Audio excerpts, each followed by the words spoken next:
Olá, pessoal, seja bem-vindo a mais um vídeo do Nada Trivial, aquele canal que rebusca as coisas, mas sem torná-las complicadas, apenas respeitando a complexidade dos temas, né? Porque se fosse trivial, não ia ter a menor graça. E hoje, nosso assunto é ambiente corporativo, neurociência, como é que essas coisas têm... Né? Por que a gente consegue operar dentro das organizações levando contextos de neurociência? É muito comum as pessoas me perguntarem como é que eu faço isso, né? Na semana passada, nós tivemos o Joey aqui, que também atua com consultoria em neurociência dentro das organizações, e eu diria para vocês que já tem aí, quem sabe, uns 10 ou 12 profissionais no Brasil que trabalham apenas com isso, consultorias que são especializadas em levar conhecimento de neurociência para dentro das empresas, né? E então, justamente por isso, esse quadro aqui do Nada Trivial, que é o Inspiring Brains, quer dizer, como é que a gente inspira cérebros dentro das organizações para entregarem mais valor, para conseguirem trabalhar com mais qualidade, inclusive para si próprios, né? Para ter uma vida com mais qualidade. E isso é um tema importante da neurociência. E é sobre isso que a gente conversa nesse quadro aqui do Nada Trivial. E o nosso tema de hoje é a tal da segurança psicológica, né? O que será que efetivamente significa segurança psicológica dentro do ambiente corporativo e o que isso tem a ver com neurociência? É muito comum as pessoas pegarem esse prefixo neuro aí e achar que quando a gente leva a neurociência para a empresa, nós estamos levando medicina. Então, que é um tema da medicina do trabalho, ou que é um tema do médico do trabalho. Mas eu vou te dizer, esse tema, neurociência e ambiente corporativo, é um tema de muita importância para quem é líder, porque a neurociência pode se tornar sua aliada na sua liderança. Então, você que é um líder organizacional, você que é um empreendedor, você que precisa compreender sobre o comportamento humano para poder chegar nos resultados que você deseja, que você almeja com a sua equipe, com o seu time, senta aí que eu vou contar um pouquinho para vocês como é que a gente olha para esse tema da segurança psicológica a partir da perspectiva do funcionamento do cérebro, tá? O primeiro elemento que a gente tem que trazer é que quando a gente fala em segurança psicológica, nós já estamos dizendo que nós estamos focados exclusivamente na psique do indivíduo, né? E aí aqui a gente já tem um probleminha, bem do tipo nada trivial, né? Porque se a gente falar em psicológica, nós já estamos inferindo, estamos tendo uma ideia, não é? Criando uma inferência de que existe o psicológico e que existe o físico e que são coisas diferentes. Então, quando eu propicio, por exemplo, segurança física para uma pessoa, isso não tem nada a ver com a segurança psicológica. E não é bem tão simples assim, né? Até porque hoje, a partir da investigação sobre o funcionamento cerebral, o que nós estamos descobrindo é que até uma dor, que é considerada uma dor afetiva, vamos dizer assim, ou psicológica, né? O término de um relacionamento, ou mesmo um luto, que é uma coisa que realmente provoca uma dor profunda, né? Essas percepções e processamentos associados à dor ocorrem em regiões cerebrais muito próximas, muito semelhantes àquelas que são usadas para processar a dor física. Então, quando a gente pensar em segurança psicológica, de alguma forma nós teríamos que pensar de forma mais holística, né? Que esse processo de tornar-se seguro, de estar seguro no seu trabalho, tem a ver também com a percepção da sua segurança física. Mas não é porque as pessoas no ambiente corporativo costumam ameaçar umas às outras com porradas, né? A gente precisa, então, cuidar para as pessoas não apanharem. E também não estou falando de assédios, né? Não assédios, né, sexuais, físicos. Não é essa aproximação que eu quero fazer. Eu quero fazer uma aproximação, quem sabe, um pouco mais delicada e, quem sabe, mais complexa. Porque para eu me sentir seguro do ponto de vista psicológico, de alguma forma eu tenho que já partir do pressuposto de que o ambiente no que eu estou operando é seguro para mim. Essa inferência de me sinto seguro aqui é a inferência necessária. Então, qualquer ameaça, por mais sutil que seja, vai transcender daquele lugar que as pessoas costumam dizer, todo mundo precisa de um aperto, todo mundo precisa de um desafio. Se você não apertar as pessoas, elas vão se sentir confortáveis, vão se sentir extremamente seguras e não vão performar. Isso é uma conversa que eu já ouvi muito no passado, eu sei. Né? Hoje em dia ninguém mais se arrisca a falar disso abertamente. Mas se você for pegar as lideranças e entender como é que as lideranças pensam e começar a perguntar um pouco para essas lideranças, né, o que elas pensam a respeito do princípio de segurança, muitas vão dizer isso, vão dizer que ao deixar uma pessoa segura, ao deixar uma pessoa tranquila, ao deixar uma pessoa fazendo o seu trabalho, né, com tranquilidade, ela vai se acomodar.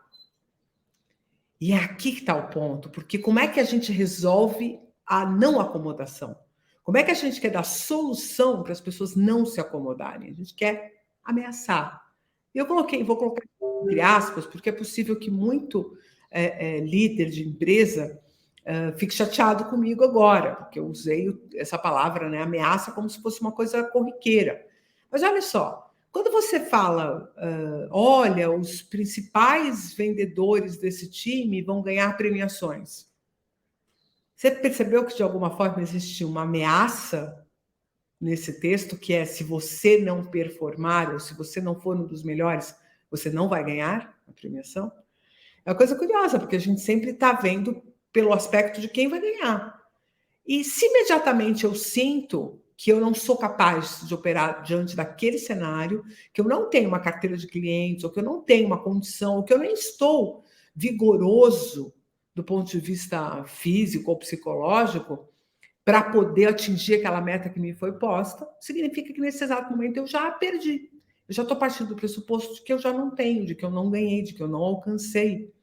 E isso é uma espécie de ameaça, né? Que é privar o indivíduo daquilo que ele considera importante para si.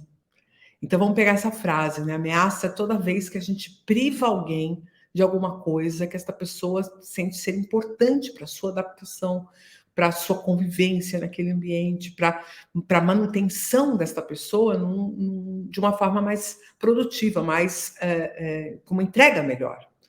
Então, vamos retomar o conceito. Se eu não estou ameaçando, eu estou deixando seguro.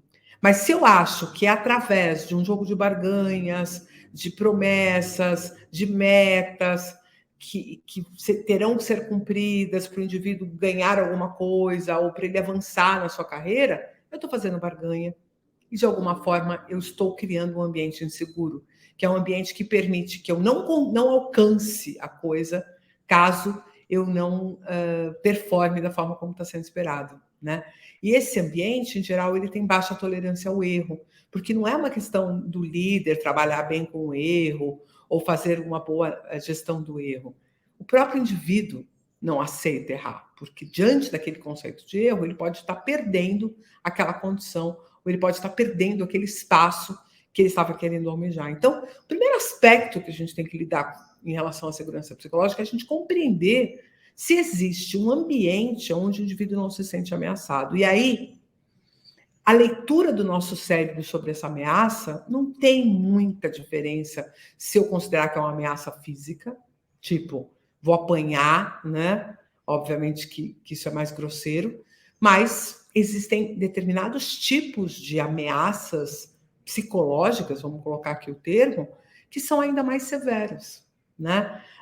Posso até imaginar aqui que você está aí tentando se lembrar de uma situação em que você preferia ter tomado um tapa até ouvido aquilo que você ouviu, né? E ainda que isso possa parecer um absurdo, o tapa dói menos, né? Porque o tapa vem aquela dor tal, daquela ardida, resolve-se aquela inflamação e possivelmente você nem vai sentir daqui a pouco aquilo se não tiver vindo com uma carga psicológica. Então, é muito comum que qualquer tipo de ameaça, qualquer tipo de desconforto, ele tenha uma natureza física e uma natureza psicológica. E já imaginei que você também pensando aí nas vezes em que você se sentiu ameaçado psicologicamente, né? No sentido de que se você não fizer, você não vai ter, ou se você não conseguir, por exemplo, eu pessoalmente agora estou vivendo uma ameaça. né? Muita gente aí está me acompanhando e num desafio que eu tenho, porque eu vou palestrar pela primeira vez em inglês daqui a um mês. Isso é uma baita de uma ameaça. Aí você vai dizer assim, não, mas Carla, olha só, isso é o que vai te impulsionar para um outro momento e tal. É aqui que está o ponto. Se eu tiver um entorno, se eu tiver um grupo, se eu tiver pessoas dispostas a me apoiarem, a me darem ferramental, a me ajudarem com que eu me organize com a minha fala, me corrijam, sejam honestas, não queiram, por causa deste momento de vulnerabilidade minha, sambar na minha caveira, né? Estiverem dispostas a me apoiar, eu não vou me sentir ameaçada. E possivelmente eu vou conseguir cumprir o desafio. Então, esse é o contexto de segurança psicológica.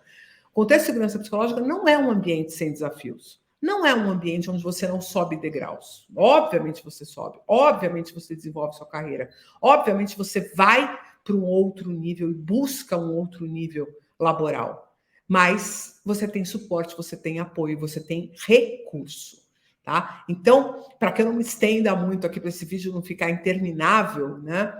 O grande paradoxo da segurança psicológica é que nós precisamos pensar em quais recursos, o que nós estamos dando de ferramental, o que a empresa, o que o líder, o que o próprio processo organizacional, o que o marketing da sua organização, o que o RH, o que o financeiro fornece de recurso para as pessoas, né? É muito comum a gente entender, não, o vendedor tem que preencher todas essas planilhas aqui, porque eu preciso da informação, e a informação é a coisa mais importante para a gente atualmente. Só que aí, ao mesmo tempo, você tem uma meta de venda, e você não busca recursos novos para facilitar o trabalho dele, porque você não está vendo o esforço que ele executa. Quando ele tem que executar um esforço muito grande para atingir um resultado que, se ele não atingir, ele perde coisas, pronto, está posta a ameaça, entendeu? Às vezes é muito mais sutil do que se pensa. Obviamente que um ambiente assediador, um ambiente que a pessoa está o tempo inteiro sofrendo críticas, comparações, é impossível. Mas eu quero que você compreenda que está na sutileza a diferença. A verdadeira diferença está na sutileza. O que é essa sutileza? É esse lugar onde o indivíduo tem os seus desafios e, ao invés de ele se sentir ameaçado pelo risco da perda, ele se sente encorajado pela possibilidade do ganho. E o que me encoraja a possibilidade do ganho? O recurso. Tá? Isso vai servir para qualquer faixa etária.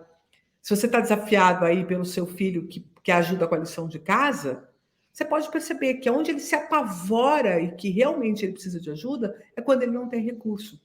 Então, um caminho é você mostrar para ele o recurso que ele tem. Na organização, a mesma coisa.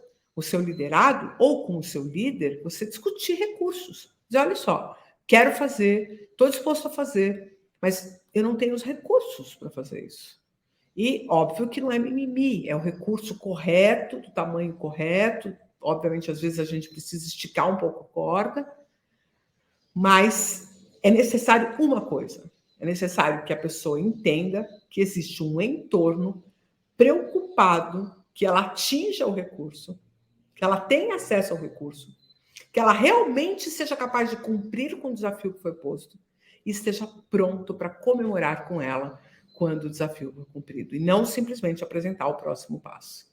Tá? Então, segurança psicológica, ou a palavra segurança para adaptar-se, segurança do ambiente, para que eu realmente possa performar e me desafiar em coisas novas, tem tudo a ver com recurso. E recurso é alguma coisa que é disponibilizado pelo seu meio, ainda que muitas vezes cada um de nós tenha que também investir em desenvolver seu próprio recurso. Né? Então, ser sobre recurso tem a ver com o líder ou com as organizações provendo recurso, tem a ver também com o líder e com as organizações estimulando esse indivíduo a desenvolver os seus próprios recursos.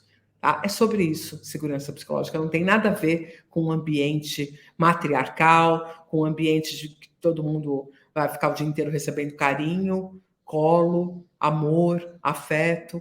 Está bem distante disso. Tem a ver com recurso. Ninguém quer ser amado no seu trabalho.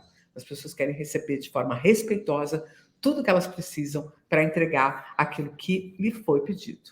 tá bom? Então, era sobre isso, e dessa forma que a gente analisa os temas que são mais pungentes nas organizações a partir do olhar da neurociência. Porque ao invés da gente pensar apenas numa psique que muitas vezes é analisada meio como uma psicologia popular, porque se você usar mesmo uma ferramenta de psicologia, você vai ter que entrar no mérito de grandes autores da psicologia, né? Você não vai poder ficar falando de psicologia de bar, de boteco, uma psicologia linear, né, de causa e efeito direto, do tipo trivial, né? Senão não estaria aqui no Nada Trivial. Se segurança psicológica fosse trivial, não ia estar no canal Nada Trivial. Ela está aqui por quê? Porque a percepção de segurança é muito mais amplo do que a estagnação que muita gente costuma analisar, né? É muito mais uma coragem, uma possibilidade, uma capacidade de estar performando adequadamente no ambiente em que eu fui colocado. É desse jeito que nós trabalhamos isso dessa forma. E a Illumine, que é a consultoria organizacional que patrocina o quadro Inspiring Brains, oferece treinamentos, oferece formações para lideranças no tema segurança psicológica. Tá com um desafio desse tipo por aí? Entre em contato com a Illumine, tá bom? Dá uma olhadinha lá no site www.illumine.com.br, tá aqui no destaque para você, ou também nos comentários você vai encontrar o WhatsApp direto para você falar com o pessoal lá que vai receber um atendimento super particular, customizado para a sua demanda, tá bom? Um abraço e até o próximo vídeo aqui do Nada Trivial. E se você está chegando agora, não esquece de se inscrever e curtir esse vídeo e compartilhar com as pessoas para a gente alavancar logo esse canal, tá bom?